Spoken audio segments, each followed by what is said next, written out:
دا نن سبا مهنګۍ شه پښتنه کړی دو ا دې غام کې چې آیا دونه چیرته ملويږي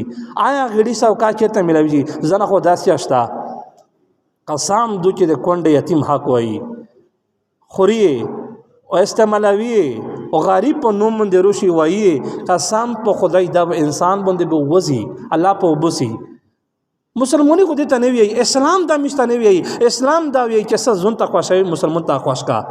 خپل قبيله ته خوشوي بل بایتا هغه ته د بل کونډه یتیم ته خوش کا نو بچار دا د عزت منی خدای دې پرا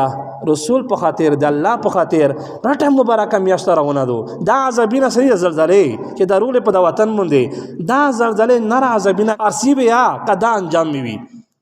قدا غ ظلم کی کونډه د یتیم سره ظلم کی بلته غریب پښتنه نه کی زیوتای کی په هر ځای حسد کی زید کی آن ګوناینا غون په میشه موجود یا مخه کو میشه موجوده وا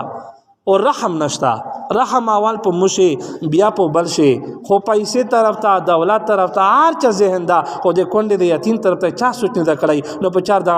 الله قران شه په د آیات شه صحابي صفات کړی دا دوی شذ او د خواندا و یؤثرون علی انفسهم دای ترجیح ور کوي په خپل ځنه باندې چاته ور کوي ولو کان بهم خصاصه د خپل ډیر محتاج